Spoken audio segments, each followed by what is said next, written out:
அல்லேலூயா சொல்லுங்க பார்க்கலாம். எல்லாரும் அல்லேலூயா சொல்லல, நல்ல சத்தமா. அதாவது சினிமா தியேட்டர்ல போனா நாங்க சினிமா இப்போ ஆரம்பிக்க போறோம், ஒரு அல்லேலூயா சொல்லுங்க அப்படின்னு யாருமே சொல்ல மாட்டாங்க.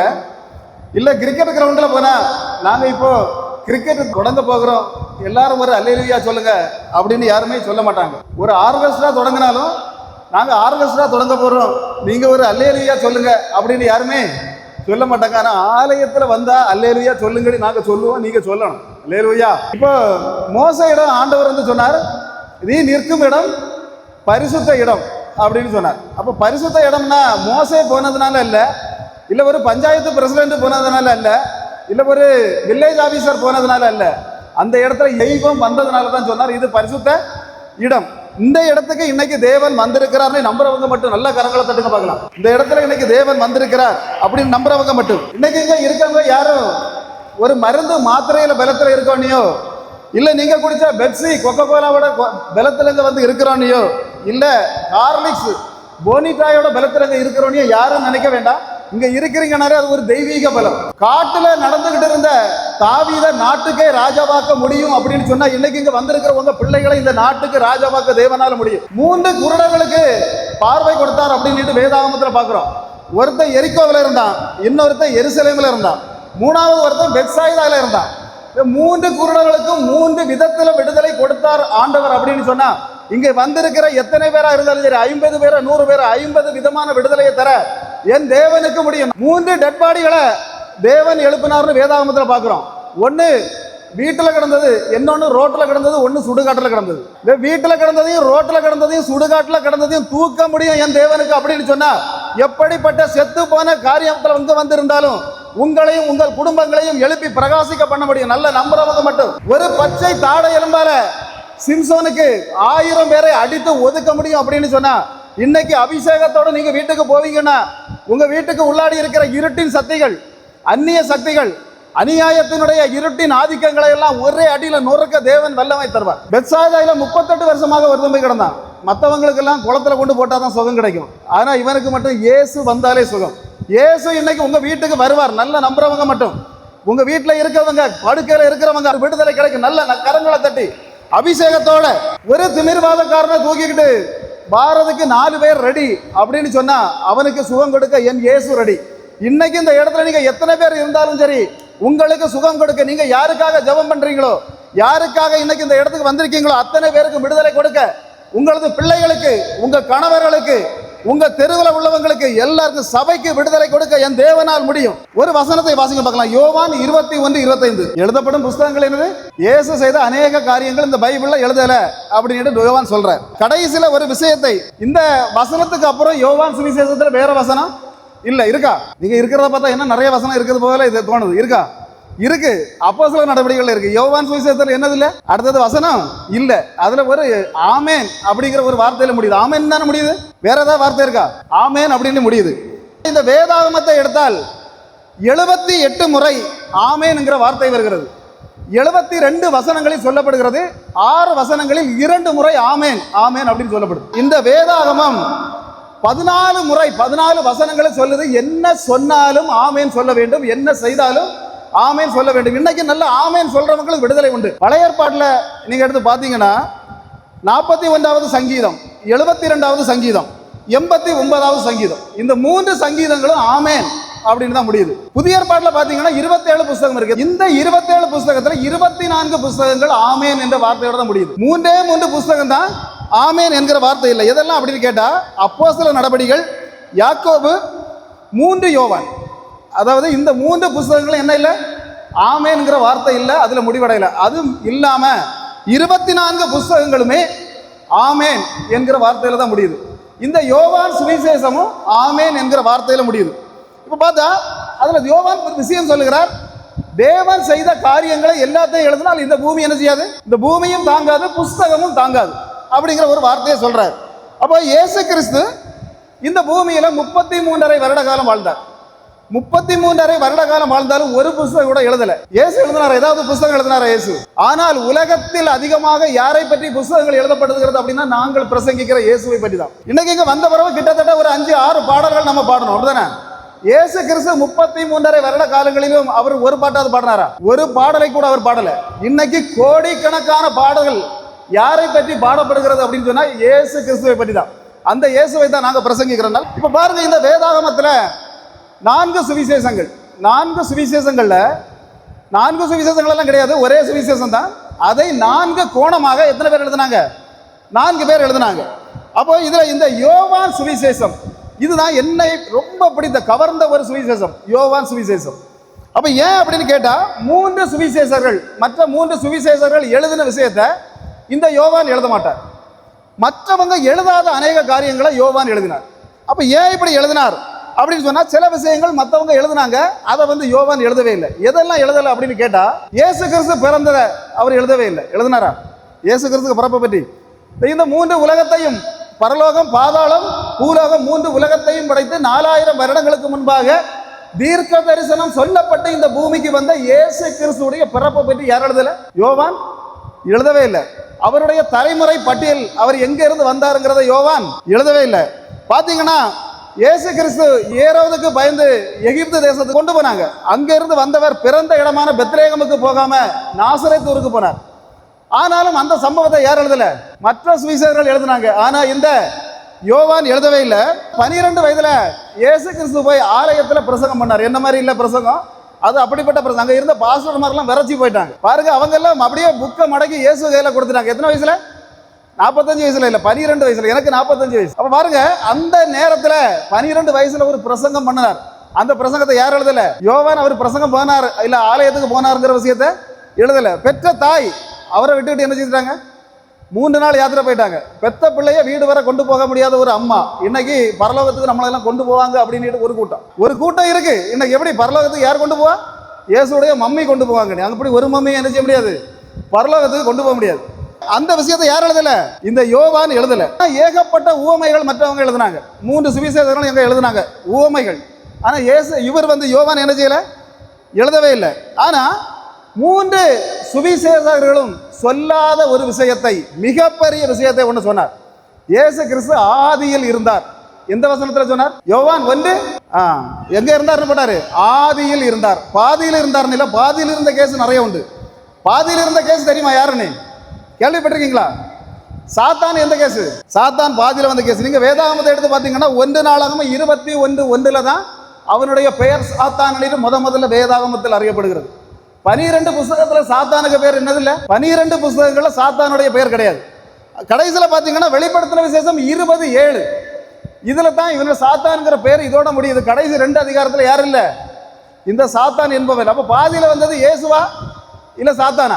சாத்தான் தான் பாதியில வந்துட்டு பாதியில போன கேஸ். இயேசு பாதியில போன கேஸ் இல்ல. இயேசு எங்க இருந்த கேஸ்?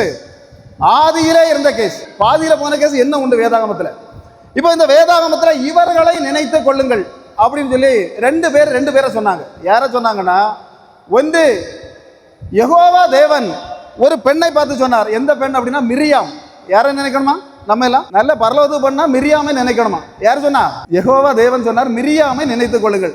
இயேசு கிறிஸ்து சொன்னார், லோத்தின் மனைவியை நினைத்துக் கொள்ளுங்கள். யாருக்கு மனைவி? நீங்க கேட்கலாம், கண்டவனுக்கு மனைவியெல்லாம் நாங்க நினைக்கணுமா? இயேசு சொன்னார். எப்படி சொன்னார்? யாரை நினைத்துக் கொள்ளுங்கள்? லோத்தின் மனைவி. அப்ப 2 பேரை, 1 யெகோவா தேவன் சொன்னார், இவளை நினைத்துக் கொள்ளுங்கள். இயேசு சொன்னார், இவளை நினைத்துக் கொள்ளுங்கள். 2 பேருமே பாதியில போன கேஸ். எங்க இருந்து கிளம்புனாங்க? கானானுக்காக கிளம்புன கேஸ் தான். ஆனா கானானுக்கு போக முடியாம பாதியில நின்று போனாங்க. இன்னைக்கு ஆராதனைக்கு வந்திருக்கவங்க பாதியில நிக்க வேண்டிய கேஸ் இல்ல, பரலோகத்துக்கு போகக்கூடிய கேஸ். இப்ப இந்த யோவான் சுவிசேஷம் அப்படின்னு பார்க்கும்போது இயேசு கிறிஸ்துடைய ஒரு 3.5 வருஷ காலத்தை வாழ்க்கையை தான் யோவான் எழுதுகிறார். 33.5 காலம் இயேசு கிறிஸ்து வாழ்ந்தாலும் இவர் எழுதுவது வெறும் 3.5 வருட காலங்கள் அவருடைய ஊழியத்தை பற்றி மட்டும் தான் எழுதுகிறார். அப்படி எழுதினாலும் வெறும் நான் எண்ணி பார்த்தேன், எத்தனை நாள் கணக்கில் பார்த்தா இயேசு கிறிஸ்துடைய ஒரு 24 நாட்களை மட்டும்தான் எழுதுறார் யோவான். எத்தனை நாள்? இதை பார்த்தா எனக்கு நான் எண்ணினேன், எத்தனை நாள் சம்பவத்தை இவர் எழுதியிருக்கிறார், ஒன்று டெஸ்ட் பண்ணி பார்ப்போமே அப்படின்னு பார்த்தா வெறும் 24 நாட்களின் கணக்கை மட்டும்தான் யார் எழுதுறாரு? இயேசு கிறிஸ்து இந்த பூமியில வாழ்ந்த நாட்கள் எத்தனை அப்படின்னா 33.5 வருட காலம். கணக்கு பார்த்தீங்கன்னா 12,203 நாட்கள். ஒருவேளை 250 இல்லை 300 நாட்கள் வைத்துக் கொண்டாலும் அவர் ஊழியம் செய்தது 3.5 வருட காலம் அப்படின்னு சொல்றாங்க. அப்ப பார்த்தா 1275 நாட்கள் ஊழியம் மட்டும் செய்தார். ஆனால் யோவான் எழுதியது வெறும் 24 நாட்கள். 24 நாட்கள் இயேசுவுடைய சம்பவங்களை மட்டும்தான் யார் எழுதியிருக்கிறார்? இந்த யோவான். அந்த 21 அதிகாரங்கள்லையும் பார்த்தீங்கன்னா 879 வசனங்கள் இருக்கு. 829ல் 879 வசனங்கள் இருக்கிறது. கடைசியில் பார்த்தீங்கன்னா 4 அதிகாரங்கள் 18, 19, 20, 21 இந்த 4 அதிகாரங்களையும் பார்க்கும்போது 138 வசனங்கள் இருக்கு. இந்த 138 வசனம் சொன்னா இயேசுவின் பாடுகளும் அவர் மரணம் அடைந்தது உயிர்த்தது இந்த மாதிரிப்பட்ட சம்பவங்கள் தான் எழுதியிருக்கு 138 வசனங்கள்ல. அது போக பார்த்தீங்கன்னா 741 வசனங்கள் இருக்கிறது. 741 வசனங்கள் அங்கே இருந்தாலும் யோவான் எழுதினது வெறும் 7 அற்புதங்கள். யாருடைய அற்புதம்? வேதாகமத்தை நீங்க வீட்டில் போய் எண்ணி பாருங்க. இயேசு கிறிஸ்து செய்த 37 அற்புதங்களை நம்ம பார்க்க முடியும். 4 சுவிசேஷங்களையும் சேர்த்து 37 அற்புதங்களை நாம பார்க்க முடியும். ஆனால் யோவான் எழுதினது வெறும் 7 அற்புதங்கள். அதை தவிர ஒண்ணுமே எழுதல. ஏன்னு சொன்னா அவர் மிராக்கிள் ஒன்றும் இல்லை எழுதினது. இயேசு கிறிஸ்து நம்மை பரலோகத்துக்கு கொண்டு போறதுக்கு மட்டும்தான் இந்த பூமிக்கு வந்தார்னு எடுத்து காட்டினவர் யோவான். 7 அற்புதங்கள் சொல்றீங்க, எந்த அற்புதத்தை அவர் சொன்னார் அப்படின்னு கேட்டா முதல்ல சொன்ன அற்புதம் வேற சுவிசேஷங்கள் யாருமே சொல்லாம கானாவூர். வேற ஏதாவது சுவிசேஷத்துல பார்த்துருக்கீங்களா? கானாவூர் கல்யாண வீடு வேற எந்த சுவிசேஷத்திலையும் இல்ல. யோவான் சொன்னார். பாத்தீங்கன்னா கப்பர்நகூம்ல உள்ள ஒரு அதிகாரியினுடைய மகனை குணப்படுத்தியது. பெதஸ்தா குளத்துல 38 வருஷமாக இருந்தவனை குணப்படுத்திய ஒரு அற்புதம். பாத்தீங்கன்னா 5000 பேருக்கு என்ன கொடுத்தார்? போஜனம். 5000 பேர் இல்ல, அங்க 20,000க்கு மேல உண்டு. புருஷர்கள் தான். ஆமா, ஒருத்தருக்கு ஒரு மனைவியும் 2 பிள்ளைகளும் வச்சு பார்த்தாலும் 20,000. 1 2 இல்ல. அப்போ எத்தனை? சிலவெல்லாம் ஒரு குடும்பத்துக்கு இப்போ சர்ச்சைக்கு வரணும்னா ஒரு வேன் பிடிச்சி தான் வரணும். அந்த அளவு பொண்ணுகளை வச்சிருந்தாங்க. ஆமா, யாக்கோபுக்கு குடும்பம் மட்டும் சர்ச்சைக்கு வரணும்னா ஒரு வேன் பிடிச்சி தான் வர முடியும். அவ்வளவு ஆட்கள் யார் வச்சிருந்தா? அந்த காலத்தில் வச்சிருந்தாங்க. அப்போ இயேசுவின் காலத்தில் இவங்க 5000 ஆண்கள் வந்தாங்க. அப்போ அங்கே எத்தனை பேர் வந்திருப்பாங்க? மொத்தம் கிட்டத்தட்ட 25,000 பேருக்கு மேலே சாப்பாடை கொடுத்தார். அதை யார் தான் எழுதினா? யோவான் எழுதினார். கடலில் நடந்தார் அப்படின்னு எழுதினார் ஒரு அற்புதத்தை. பார்த்தீங்கன்னா பிறவி குருடனை ஒருத்தனை சுகப்படுத்தினார். லாசருடைய உயிர்ப்பு. லாசர் உயிர்த்தாருங்கிறது யாரும் எழுதலை. யார் எழுதினா? யோவான் மட்டும் எழுதினார். அப்போ இப்படிப்பட்ட 7 அற்புதங்களை மட்டுமே எழுதி, அதாவது மற்றவங்க எல்லாம் பார்த்தீங்கன்னா தெரியும், வேதாகமத்தில் அற்புதங்கள் அற்புதங்கள் அப்படின்னு எழுதி வச்சிருப்பாங்க. இவர் எழுதி வச்சிருக்கிறார் அடையாளங்கள். என்னது? இன்னைக்கு அதனால தான் அவரை தனியாக அடையாளப்படுத்த முடிகிறது. இன்னைக்கு அடையாளங்கள் அப்படின்னு சொல்லி இந்த வேதாகமத்தில் பார்த்தா யோவான் மட்டும் தான் குறிப்பிடுகிறார் இயேசு கிறிஸ்து செய்த அற்புதங்களை. அவர் பெரிய மிராக்கள், இயேசு கிறிஸ்து மிராக்கள் செய்ய வந்தார், இல்ல பயங்கரமாக பல பேரை குணப்படுத்த வந்தார், செத்தவர்களை உயிர்ப்பிக்க வந்தார், அப்படி இல்லை அவர் காட்டுறது. அவர் என்ன காட்டினார்னா ரத்தத்தை சிந்தி அனைவரையும் இன்னைக்கு பரலோகத்துக்கு கொண்டு போகக்கூடிய ஒரே தெய்வம் உண்டு அப்படின்னு சொன்னா பிரசங்கிக்கிற இயேசு கிறிஸ்து மட்டும்தான். அதை சொன்னவர் யோவான் மட்டும்தான். மத்தேயு பாத்தீங்கன்னா யூதர்களுக்காக தான் எழுதினார் சுவிசேஷம். மார்க்கு ரோமர்களுக்காக எழுதினார். லூக்கா பாத்தீங்கன்னா அவரே கிரேக்கர் தான், கிரேக்கர்களுக்காக எழுதினார். இன்று உலகம் முழுவதையும் ரட்சிக்க வந்தது தேவன்ங்கிறத யோவான் மட்டும்தான் எழுதினார். 24 நாட்கள் அப்படி சம்பவத்தை எழுதியிருக்கிறதா அப்படி சொன்னேன். உங்களுக்கு சந்தேகம் வரலாம், அப்படிதானா? என்னுடைய யூடியூப் சேனல்ல நீங்க பாத்தீங்கன்னா 24 நாட்களுக்கு வரிசையா போட்டிருப்பேன் எந்த நாள்ல எது செய்யப்பட்டது. இன்னைக்கு என்ன ஒரு அரை மணி நேரம் இருக்கு. அதுல எந்த நாட்கள்ல முதல்ல இருந்து நம்ம தொடங்க போறோம், அதுல எந்த நாள்ல என்ன செய்தார் அப்படிங்கிறத இப்ப நம்ம பார்க்க போறோம். அப்ப முதல் நாள் சம்பவம் என்ன அப்படிங்கிறத நம்ம பார்க்க போறோம். இப்போ இயேசு பிறப்பதற்கு ஒரு 400 வருடங்களுக்கு இந்த யெகோவா தேவன் யாரிடமும் பேசல. மல்கியா முதல் மத்தேயு வரை. மல்கியா கேள்விப்பட்டிருக்கீங்களா? பழைய ஏற்பாட்டில் கடைசி தீர்க்கதரிசி அந்த புஸ்தகத்தை எழுதினவர். அந்த தீர்க்கதரிசி எழுதின மல்கியாவுக்கு பிறகு இந்த மத்தேயு சுவிசேஷம் எழுதுவது வரை சரியாக 400 வருடங்கள் இவர் எந்த தீர்க்கதரிசியும் அனுப்பல, எந்த வான தூதர்களும் பூமிக்கு இறங்கி வரல. ஏபோத் என்கிற முறையில் முன்னால பேசிக் கொண்டிருந்தார் தேவன், அதுவும் பேசல. அப்படி 400 வருடங்களும் இந்த வேதாகமத்தின் இருண்ட நாட்கள் அப்படின்னு அறியப்படுகிறது. அப்ப அந்த நாட்கள்ல தான், இந்த நாட்களில் வாழ்ந்து கொண்டிருந்த அந்த காலங்களில் கடைசி தீர்க்கதரிசியாக மல்கியா வருகிறார். மல்கியா வரும்போது அங்க என்ன நடக்குதுன்னா, சாலமோன் கட்டின ஆலயத்தை முதல்ல ஆலயம் கட்டினது யாரு? சாலமோன். அப்ப சாலமோன் கட்டிய ஆலயத்தை நேபுகாத்நேச்சார் இடிச்சிட்டு போயிட்டான். சரி, அவன் இடிச்சிட்டு போனதை அதை திரும்ப கட்டினாங்க. யாரெல்லாம் கட்டினா? செருபாபேல், எஸ்ரா, நெகேமியா. இவங்க காலத்துல முழுவதும் கட்டாட்டாலும் கொஞ்சம் கொஞ்சம் கட்டினாங்க. அப்ப கட்டிட்டு இருக்கும்போது அங்க இருந்தவங்களுக்கு எல்லாருக்கும் அலட்சியமாய் போனது. மெயினா பாஸ்டருக்கு, யாருக்கு உள்ள இருந்த பாஸ்டர் மாதிரி என்ன ஆகி போச்சு? அலட்சியமாய் போனது. அப்ப தேவனுடைய திட்டங்களை அவங்க பார்க்கவே இல்லை. ரெண்டாவது பாத்தீங்கன்னா அங்க இருந்த விசுவாசிகளுக்கு அதை விட மேலான அலட்சியம் ஆகி போச்சு. அப்ப இப்படி 2 விதமான அலட்சியங்கள் இருக்கும்போது மல்கியாவை வச்சு தேவன் ஒரு தீர்க்க தரிசனம் சொன்னார். இந்த தீர்க்க தரிசனம் தான் இந்த பைபிள் வரலாற்றிலேயே ஒரு வித்தியாசமான தீர்க்க தரிசனம். என்ன அப்படின்னு கேட்டா, 2 பேரை குறித்து ஒரே வசனத்தில் தீர்க்க தரிசனம் சொல்லப்பட்டது. ஒரே ஆளை பற்றி. என்ன அப்படின்னா, மல்கியா 3:1 வாசிக்க பார்க்கலாம். யாரை பற்றி எல்லாம் சொல்லியிருக்கு? 1 தூதன், இன்னொன்னு ஆண்டவர். 2 பேர் வருவாங்க, ஒரே டைம்ல வருவாங்க அப்படிங்கிறத மல்கியா சொல்கிறார். அப்ப 2 பேர் வருவாங்க அப்படின்னு சொன்னா 2 பேர் யாரெல்லாம் வந்தா தெரியுமா? யாரெல்லாம் வந்தாங்க? புயல் போல 2 பேர் வந்தாங்க. ஒன்று ஸ்நாபக யோவான், இன்னொன்று இயேசு கிறிஸ்து. ஒரே நேரத்தில் வந்தாங்க. அப்ப 2 பேரும் ஒரே நேரத்தில் வந்தாங்க அப்படின்னா ஒருத்தருக்கு வயசு 30 இன்னொருத்தருக்கு வயசு 30. எத்தனை வயசு? 30 வயசு. 2 பேரும் ஊழியத்துக்கு இறங்குறாங்க. அப்போ 30 வயசு. அப்ப யார் மூத்தவர்? இயேசு மூத்தவரா, ஸ்நாபக யோவான் மூத்தவரா? எவ்வளவு நாள் மூத்தவர்? 6 மாதம் மூத்தவர். ஏன் அப்படின்னு கேட்டா தூதன் வந்து சொன்ன அவ்வளவுதானே, உன் உறவினரான எலிசபெத்துக்கு இது 6ஆம் மாதம். அப்ப சொன்ன போதே தெரிஞ்சு போச்சு 6 மாசத்துக்கு முன்ன உள்ளவர் யார் தான்? ஆமா, இந்த யோவான். அப்ப இந்த இயேசுக்கு மம்மிகிட்ட தான் இந்த வார்த்தையை சொன்னார். அப்ப மம்மிக்கு சந்தேகம் வந்துட்டு, இது நடக்குமா? நமக்கும் அப்படிதான் ஆலயத்துக்கு வரும்போதே சந்தேகம் வரும், இது நடக்குமா, இது சும்மா தான் போயிட்டு வர போறோமா? அப்ப இப்படி உள்ள சந்தேகம் மம்மிக்கு வந்த உடனே மம்மி மலைநாட்டுக்கு ஒரு நடந்தாங்க, போய் பார்ப்போமே. அப்ப பார்க்க போன போது அங்க இருந்த ஆள் யார் அப்படின்னா எலிசபெத் இருக்கிறாங்க. எலிசபெத்துக்கு வயத்துல என்னது? 6 மாதம். அப்ப இவங்க வயத்துல என்னது? இயேசு கிறிஸ்து அப்பதான் தோன்றினார். அப்ப தோன்றின உடனேயே அங்க போய் பக்கத்துல பார்த்த உடனேயே என்னது? அவளுடைய வயிற்றுல இருந்த குழந்தை துள்ளியதுன்னு போட்டிருக்கு. அல்லேலூயா. இன்னும் அநேகர் கேட்பாங்க, நீங்க எல்லாம் ஏன்டா இப்படி துள்ளுறீங்க அப்படின்னு. இயேசு வந்தாலே துள்ளல் வந்துடும் சொல்றேன் நான். அப்ப பாருங்க, இயேசு இந்த வயத்துல கிடந்த உடனே அந்த வயத்துல கிடந்தது என்ன செய்துட்டு துள்ளியது. ஆனா அந்த துள்ளல் வந்து கடைசி வரைக்கும் நிக்கவே இல்லை. ஏன் நிக்கல அப்படின்னா அந்த யோவான் ஸ்நானம் சாபது வரைக்கும் அந்த துள்ளல் என்ன செய்யல, நிக்கல. 2 பேரும் பிரசங்கம் பண்ணாங்க. இயேசுவும் பிரசங்கம் பண்ணாரு, அந்த யோவானும் பண்ணனான். ஆனால் 2 பேருக்குள்ள வித்தியாசம் என்னன்னா, இயேசு கிறிஸ்து பிள்ளைகளே அப்படின்னு தான் தொடங்குவார், மக்களே அப்படின்னு தான் பிரசங்கத்தை தொடங்குவார். ஆனா யோவான் எப்படி தொடங்குவார்னா, வீரியன் பாம்பு குட்டிகளே. எப்படி? இப்போ இவ்வளவு தூரத்துல இருந்து நான் பிரசங்கம் பண்ண வந்திருக்கிறேன், வந்த உடனே நல்ல பாம்பு குட்டிகளே அப்படின்னு சொல்லி உங்களை பிரசங்கம் தொடங்கினா எப்படி இருக்கும்? அடி கிடைக்குமா கிடைக்காதா? தரமா அடி கொடுத்து அப்படிதானே இங்க இருந்து விரட்டி விடுவீங்க. அங்க யோவான் ஸ்நானம் அடி வாங்காம வந்தது பெரிய விஷயம். நான் இதை வாசிக்கும் போதெல்லாம் அடிக்கடி யோசிப்பேன், ஏன் நீங்க அடி கொடுக்காம விட்டீங்க? இயேசு கிறிஸ்து ஒரு நாள் வீரியம் பாம்பு குட்டிகளை நீ சொல்லல. ஆனா இந்த ஆளு என்ன செய்தார் அப்படின்னா, என்ன செய்தாரு?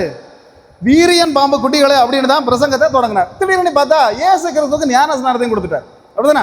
அவர் தானே கொடுத்தார். யாரு கொடுத்தா? வில்லேஜ் ஆபீசரா? உங்க பாஸ்டரா? இல்ல. யார் கொடுத்தா? யோவான் ஸ்நானம் ஞான ஸ்நானம் கொடுத்தார். கொடுத்ததுக்கு அப்புறம் தான் அவர் ஒரு வார்த்தை சொன்னார். அவருடைய செருப்பின் வாரை அவளுக்கு, ஆமா இன்னைக்கு நாங்களும் அதுதான் சொல்றோம், அவருடைய செருப்பின் வாளை அவுக்கு நாங்க என்ன இல்ல தகுதி இல்லை. அல்லேலூயா. தகுதி இல்லைன்னாலும் இந்த இடத்துல கொண்டு வந்து பிரசங்கம் பண்ண வச்சிருக்கிறாருன்னா, நான் குடிச்ச ஹார்லிக்ஸோட பலம் இல்லை, போன்விட்டாயோட பலம் இல்லை, ஆமா சின்ன வயசுல கொடுத்த பழைய கஞ்சியோட பலம் இல்லை, ஒரு தெய்வீக பலம். அடுத்த நாள் சம்பவம். இப்போ அவர் சாட்சி கொடுத்தாச்சு. அடுத்த நாள் சம்பவம் அங்க என்ன நடக்குது அப்படின்னா, இயேசு கிறிஸ்துவை இவர் காட்டி கொடுக்கிறார். 2வது நாள் சம்பவம். அப்ப என்ன காட்டி கொடுக்கிறார் அப்படின்னா, இதோ உலகத்தின் பாவங்களை சுமந்து தீர்க்கிற ஆட்டுக்குட்டி அப்படின்னு சொல்றாரு. அப்ப எப்படி காட்டி கொடுத்தார் அப்படின்னா, மாடி மேல மாடி வச்சிருக்கிற இந்த இதை வந்து பார்த்துட்டு போ அப்படின்னு காட்டி கொடுக்கல. இல்ல சொத்து மேல சொத்து நான் குமிச்சு வச்சிருக்கிறேன் வந்து பார்த்துட்டு போக அப்படின்னு காட்டி கொடுக்கல. இது தேவ ஆட்டுக்குட்டி.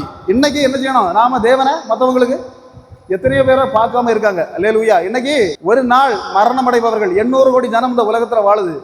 ஒரு நாள் மரணம் அடைபவர்கள் 1,60,000 பேர். எத்தனை பேர்? 1,60,000 பேர். இயேசுன்னா யாருன்னு தெரியாம மரணம் அடைபவர்கள் ஒரு நாளில் 1,08,000 பேர். இன்னைக்கு ஆராதனை தொடங்கி வெளியே போறதுக்கு முன்ன 14,000 பேர் காலி. எத்தனை காலி? 14 பேர் இல்ல, 14,000 பேர் இயேசுன்னா யாருன்னு தெரியாம காலி. இந்த ஜனங்களுக்கு கணக்கு நம்மகிட்ட தான் கேட்கப்படும். ஆமென். நீங்க வாழ்ந்த காலத்துல இத்தனை ஜனங்கள் இயேசுவை தெரியாம மரித்திருக்கிறாங்கன்னா அந்த கணக்கு பரலோக ராஜ்யத்துல வந்து நம்மகிட்ட கேட்கப்படும். அதுதான் சொல்லியிருக்கு, சுவிசேஷத்தை முந்தி பிரசங்கிங்கள். என்ன செய்யணும்? சுவிசேஷத்தை உங்க பின்னால வச்சுட்டு இருங்கன்னு இல்ல, முந்தி பிரசங்கியுங்கள். இயேசுவை காட்டி கொடுத்தான் ஸ்நாபக யோவான். அதே போல என்ன ஒருத்தரும் காட்டி கொடுத்தார். யார் காட்டி கொடுத்தார்? யூதாஸ் காட்டி கொடுத்தார். எத்தனை வெள்ளிக்காசுக்கு? 30 வெள்ளிக்காசுக்கு. 30 50 30. அவன் பரிமள தைலத்துக்கு ஒரு விலை போட்டான். எவ்வளவு? 300 வெள்ளிக்காசு. இயேசுவுக்கு போட்ட விலை 30 வெள்ளிக்காசு. பாருங்க, ஒரு எண்ணெய்க்கு போட்ட விலை 300 வெள்ளிக்காசு. இயேசுவுக்கு போட்ட விலை, இந்த 3 உலகத்தை படைத்த ஒரு தேவனுக்கு அவன் போட்ட விலை எவ்வளவு? 30 வெள்ளிக்காசு. அந்த யூதாஸுக்கு பேரை யாராவது உங்க பிள்ளைகளுக்கு வைப்பீங்களா? உங்க பாஸ்வேர்ட்டை கொண்டு என் பிள்ளைக்கு யூதாஸ்னு வச்சு ஞானஸ்நானம் கொடுத்த பாஸ்வேர்டு சொல்லுவீங்களா?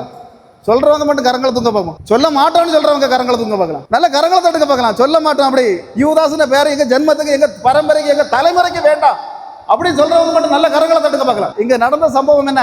அவன் காட்டி கொடுத்தான். எப்படி காட்டி கொடுத்தான்? 30 வெள்ளிக்காசுக்கு. ஆனால் உடல் சரிந்து செத்தாண்டிட்டு ஒருத்தர் சொல்றாரு, நாண்டு கொண்டு செத்தாண்டி இருக்கு. ஆமா, 2 விதத்துல இருக்கு. அப்ப எது போய் எது உண்மை?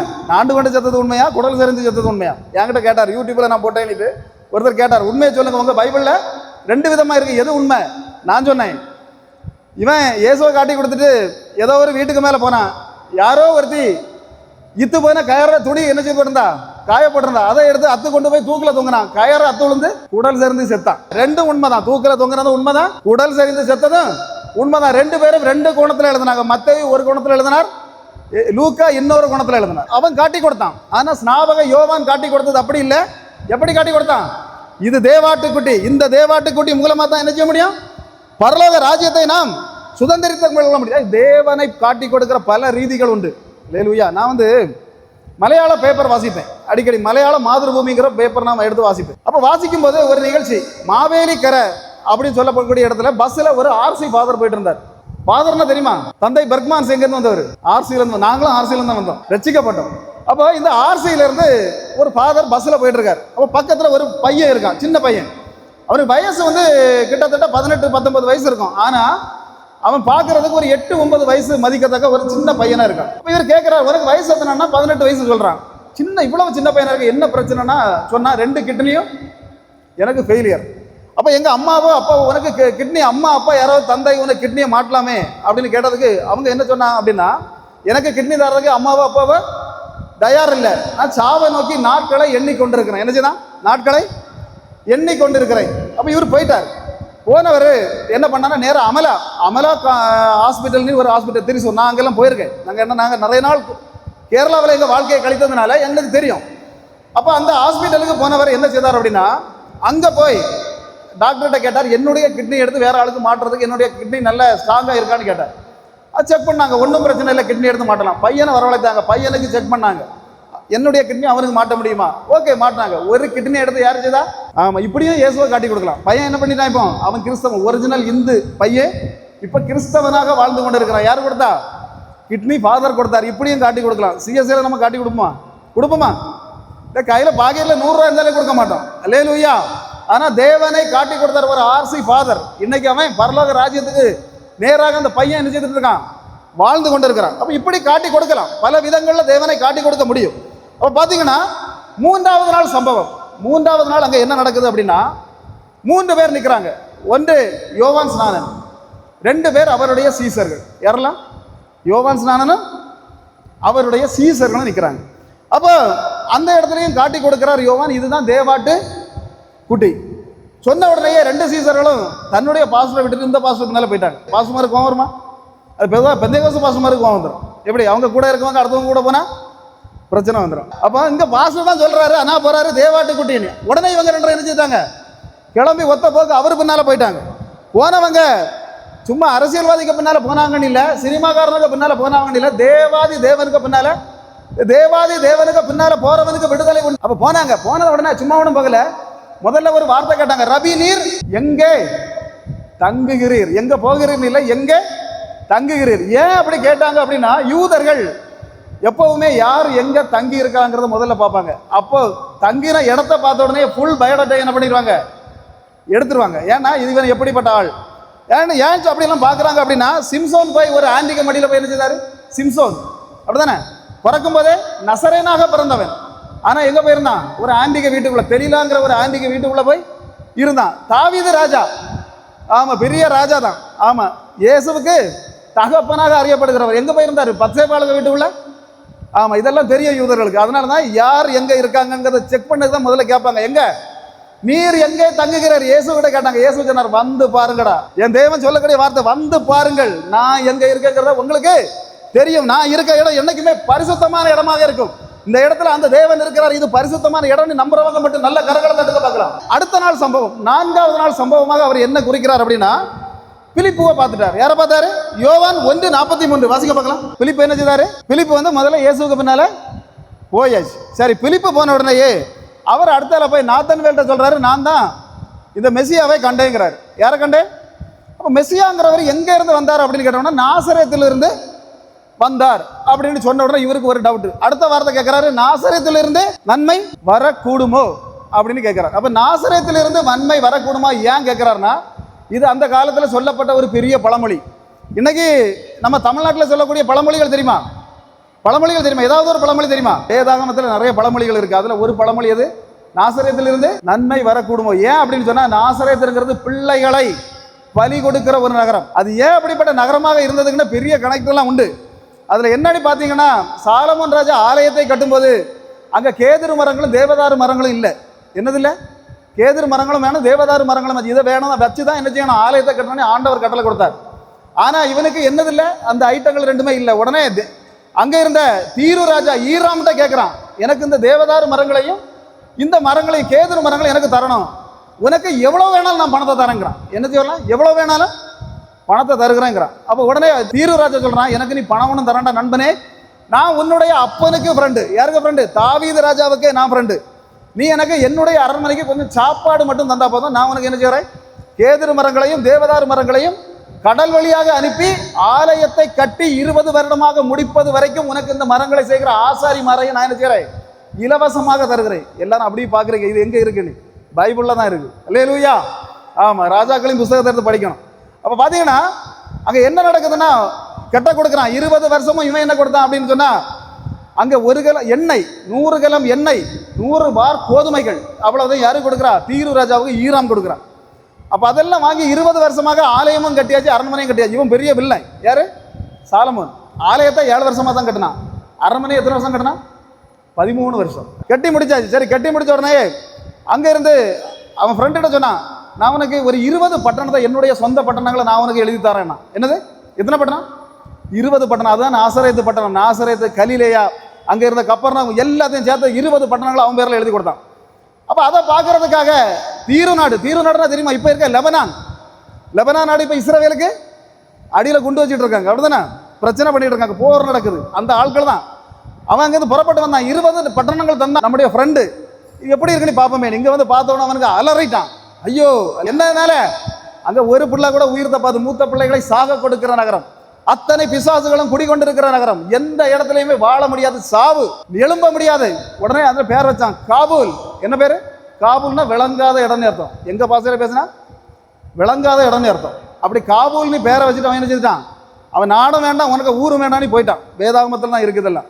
அப்போ பாருங்க, அந்த பட்டணங்கள்ல இருந்து. அதனால தான் இவன் கேட்டான், நாசரேத்திலிருந்து, அப்படிப்பட்ட நாசமான பட்டணத்திலிருந்து வருமோன்னு. இன்னைக்கு சிலவங்க கேட்கலாம், உங்க வீட்டுக்குள்ள இருந்து நன்மை வருமோன்னு கேட்கலாம். தேவ பிள்ளைங்க நல்ல கரங்களை தட்டுங்க பார்க்கலாம். உங்க வீட்டுக்குள்ள இருந்து நன்மைகள் வரும், நம்புறவங்க மட்டும் நல்ல கரங்களை தட்டுங்க பார்க்கலாம். நாத்தன்வேல் கேட்டவங்க, நாத்தன்வேலுக்கு ஒரு சந்தேகம் முடிந்து போச்சு. அப்ப வர்றான் இயேசு கிட்ட, திரும்ப பிலிப்புக்கு கூடால நாத்தன்வேல் அப்படி நடந்து வருகிறார். நடந்து வரும்போது இயேசு கிறிஸ்து சொல்றார், இன்னும் வருகிறது யாரு?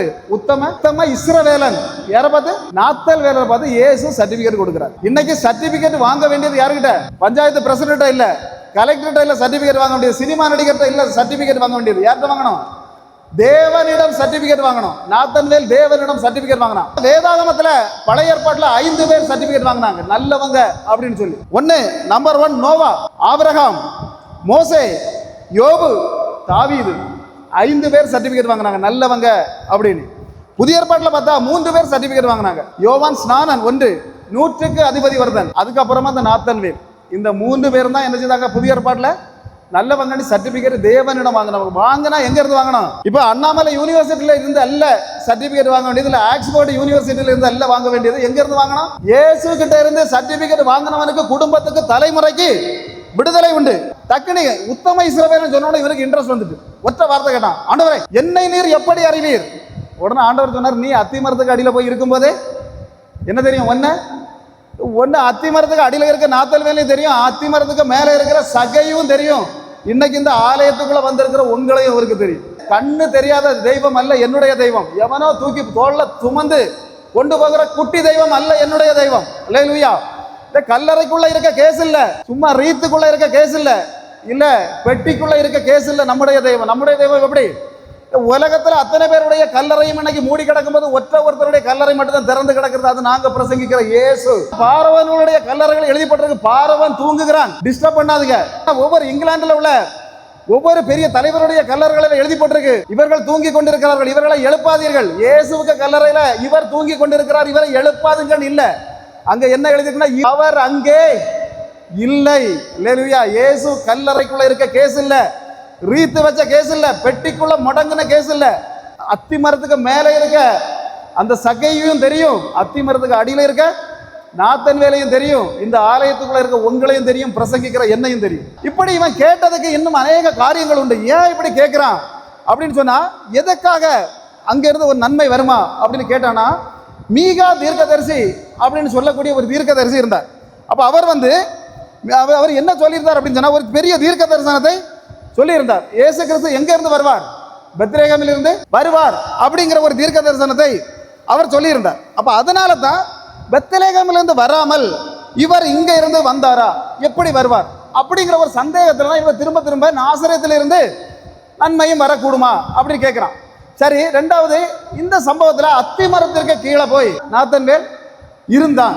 அப்ப இந்த அத்தி மரத்துக்கு கீழே ஏன் போய் இருந்தான் அப்படிங்கிறதுக்கு அநேக ரகசியங்கள் உண்டு, மர்மங்கள் உண்டு. ஏன்னா யூதர்களின் காலங்களில் ஏன் இவங்க போய் அத்தி மரத்தின் அடியில் இருக்கிறாங்க அப்படின்னு சொன்னா, ஒரு குழந்தை பிறந்தால் 8வது நாள் என்ன செய்யணும்? யூதர்கள் முறைப்படி விருத்த சேதனம் செய்வதற்காக ஆலயத்துக்கு கொண்டு போகணும்.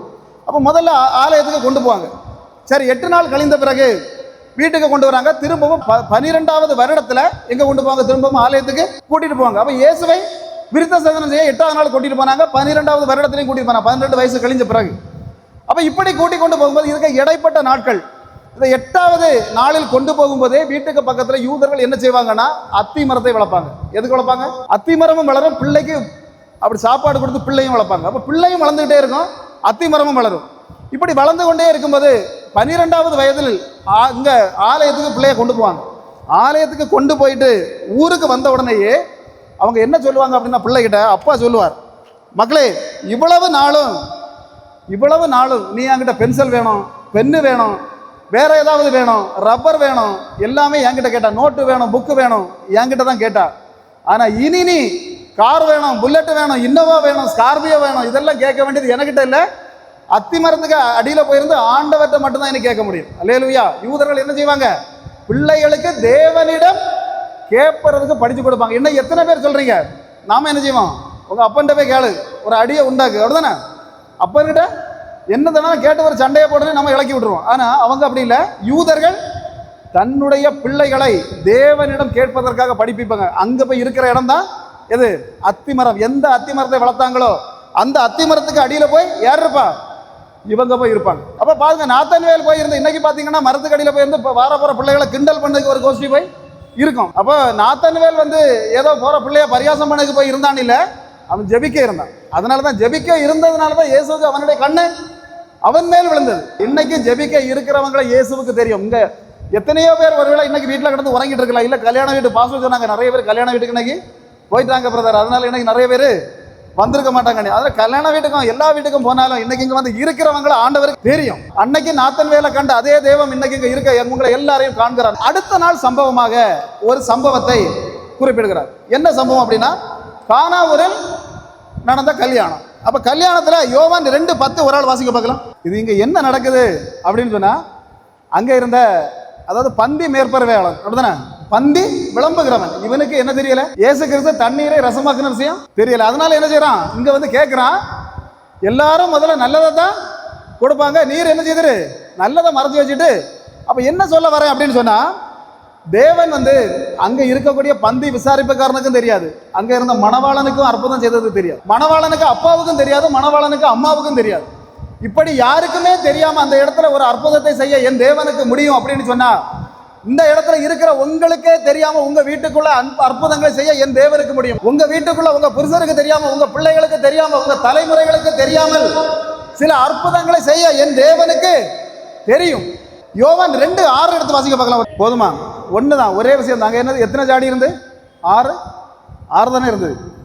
இந்த வேதத்தை எடுத்து பார்க்கும்போது 6ங்கிறது நல்ல நம்பரா கெட்ட நம்பரா? அநேக நம்பர்கள் உண்டு. 13வது அதிகாரம், வெளிப்படுத்தின விசேஷம் 13வது அதிகாரத்தை எடுத்து பார்த்தீங்கன்னா தெரியும், அந்த காலத்துல வாழ்ந்தவங்க எல்லாம் வாழாம இருக்கிறது நல்லது. அப்போ 13ங்கிற நம்பர் வேதாகமத்தின் படி என்னது? மோசமான நம்பர். அதுபோல இந்த வேதாகமத்தின் படி பார்த்தீங்கன்னா 6 என்கிற நம்பர் படு மோசமான நம்பர், ஒரு பூரணமாகாத நம்பர். 666. ஆமா, இந்த 6 வந்துட்டாலே என்னது? படு மோசமான நம்பர். அதாவது 7 அப்படிங்கிற நம்பர் மட்டும் நம்பர் தான் பூரணமான நம்பர். அப்போ இந்த 6 கற்சாடிகள் வச்சிருக்காங்க. அவங்க ஏன் வச்சிருக்காங்கன்னா, பூரணமாக்காம தான் அங்க வைக்கிறாங்க. அவங்க எதுக்காக வைக்கிறாங்க அப்படின்னு சொன்னா, அந்த இடத்துல இவங்க கை கழுவுவாங்க. எப்ப வீட்டுக்கு போனாலும் இவங்க கை கழுவுவாங்க, கை கழுவிக்கிட்டே இருப்பாங்க. அதுதான் மார்க்கு போட்டிருக்கு, அடிக்கடி இவர்கள் கைகளை கழுவி கொண்டே சாப்பிடுவார்கள். அப்படி மார்க்கு 7:3 நீங்க எடுத்து வீட்டில் போய் வாசிங்க. 7:3 தெளிவாக போட்டப்பட்டிருக்கு. இந்த யூதர்களுடைய வேலையை என்ன செய்வாங்க? எப்பவுமே கை கழுவிட்டே இருப்பாங்க. ஒவ்வொருவருடைய கல்யாணமும் எவ்வளவு நாள் நடக்கும் அப்படின்னா 7 நாட்கள் நடக்கும். எத்தனை நாள் நடக்கும் யூதர்களின் கல்யாணம்? நாம அப்படி இல்லை, அப்படிதானே? ஒரு நாள் தான். போய் பாயசத்தை நல்லா அடிச்சுட்டு போய் வீட்டில் போய் ஒற்றை உறக்கம், அடுத்த நாள் போனால் அடிதான் கிடைக்கும், அங்கே பாயசம் கிடைக்காது. ஆனால் அப்படி இல்லை, யூதர்கள் 7 நாள். யாருடைய கல்யாணமும்? சிம்சோனின் கல்யாணம் எத்தனை நாள் நடந்தது? விருந்து 7 நாட்கள் நடந்தது அப்படின்னு வேதாகமும் சொல்லுது. அப்போ அதுபோல எல்லா யூதர்களுக்கும் யூதர்கள் எவ்வளவு தூரத்தில் இருந்தாலும் சரி அங்கே வருவாங்க. அவங்க 12 கோத்திரத்தை சார்ந்தவங்களும் வருவாங்க. அப்போ அதுக்காக 7 நாள், 1 நாள் 2 நாள் இல்லை, 7 நாட்கள் விருந்து நடக்கும். 7 நாட்களும் அந்த ரசம் தீர்ந்து போகாமல் இருக்கணும். அதுதான் அவன் அந்த குடும்பத்துக்கு உயர்வு. அப்படி இல்லை, அது 2வது நாளோ இல்லை 3வது நாளோ அது தீர்ந்து போச்சு அப்படின்னு சொன்னா அந்த குடும்பத்தை என்ன செய்ய மாட்டாங்க? யாருமே மதிக்க மாட்டாங்க, பக்கத்தில் கூட வர விட மாட்டாங்க. அப்படி கேவலமாக பேசுவாங்க, காரை துப்புவாங்க. அதனால தான் அந்த இடத்துக்குள்ள போன இயேசு 6 கற்சாடிகள் இருந்தபோது 7வதாக இயேசு கிறிஸ்து இறங்கி நின்று அந்த இடத்துல ஒரு பூரணப்படுத்தினார். 7 என்கிற ஒரு நம்பர், பரிபூரண நம்பர். இயேசு கிறிஸ்து அந்த இடத்துல போய் அந்த பரிபூரணத்தை செய்தார். அந்த வீட்டுக்கு எந்த விட வெக்கமோ எந்த கேவலமோ இல்லாம மாற்றினார் அப்படின்னு சொன்னா, இன்னைக்கு உங்க வீடுகளில் ஏதாவது பிரச்சனைகள் இருந்திருக்கலாம், எப்படி துக்கத்தோட நீங்க வந்திருக்கலாம். யாருடைய முன்பாலும் தலை குனியாதபடி காக்கிற ஒரு தெய்வம் உண்டு பாருங்க. அப்ப 7 அப்படின்னா பரிசுத்த நம்பர். இது எப்படி நீங்க சொல்ல முடியும் அப்படின்னு கேட்டா ஒரு வசனத்தை வாசிக்க, சங்கீதம் 12:6. கர்த்தருடைய சொற்கள் 7 தரம் உருக்கி. பாருங்க, அப்ப 7 அப்படிங்கிறது கர்த்தருடைய வார்த்தைகளை 7ஐ குறிக்கிறது. கீழே பாத்தீங்கன்னா 7 தரம் அதுல போட்டிருக்கு. 1 தடவை இல்லை, 2 தடவை இல்லை, 3 தடவை இல்லை, 7 முறை உருக்கி அப்படின்னு அதுல போடப்பட்டிருக்கு. 7ங்கிறது பரிசுத்தமான எண். ஏன் அப்படின்னா 6 நாள் இந்த வானத்தையும் பூமியும் படைத்த ஆண்டவர் 7வது நாள் ஓய்ந்திருந்தார் அப்படின்னு சொல்லப்படுகிறது. நோவாயுடைய கப்பலுக்குள்ள போகும்போது 7 விதமான சுத்தமான மிருகங்களை ஜோடியாக கொண்டு போ அப்படின்னு சொன்னார் ஆண்டவர். 7 பாத்தீங்கன்னா எரிக்கோ மதிலை இடிக்கணும். இடிக்க போகும்போது 7 ஆசாரியர்கள் போகணும், 7 எக்காலங்கள் ஊதணும், 7 நாட்கள் சுற்றணும், 7வது நாளில் 7 முறை சுற்ற வேண்டும். எத்தனை முறை? 7வது நாளில் 7 முறை சுத்த வேண்டும். இது வேதாகமம் சொன்ன விஷயம். நாகமான் எலிசா கிட்ட போனா, அப்படிதானே?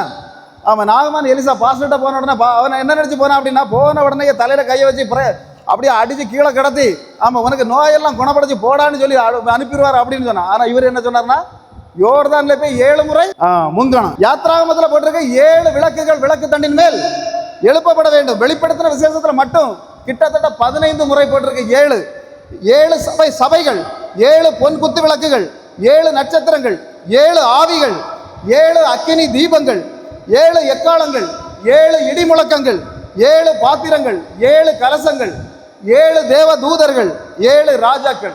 அல்லேலூயா. ஒரு பூரணப்படுத்துகிற ஒரு நம்பர் தான் என்னது? இந்த 7 விதமான மனிதர்களை பற்றி இந்த வேதாகமம் சொல்லுது. கர்த்தர் ஆசீர்வதித்தால் இன்னொரு முறை வந்தால் 7 மனிதர்கள், துஷ்ட மனிதர்கள். யார்? எப்படிப்பட்ட மனிதர்கள்? அல்லேலூயா. இப்படிப்பட்ட காரியங்களை இன்னைக்கு டைம் இல்லாததுனால இதோட நாம முடிச்சுக்கிடுவோம். நிறைய பேர் கல்யாண வீடுகளுக்கெல்லாம் போக வேண்டியிருக்கும், அவ்வளவுதானே? அதனால இதோட கூட முடித்து கர்த்தர் நாம இந்த வார்த்தைகளை பரிசுத்தப்படுத்துவாராக. ஆமென். இறுதி ஜெபத்திற்காக, இறுதி ஆசீர்வாதத்திற்காக பாஸ்டருடைய கரங்களில் கொடுக்கிறேன்.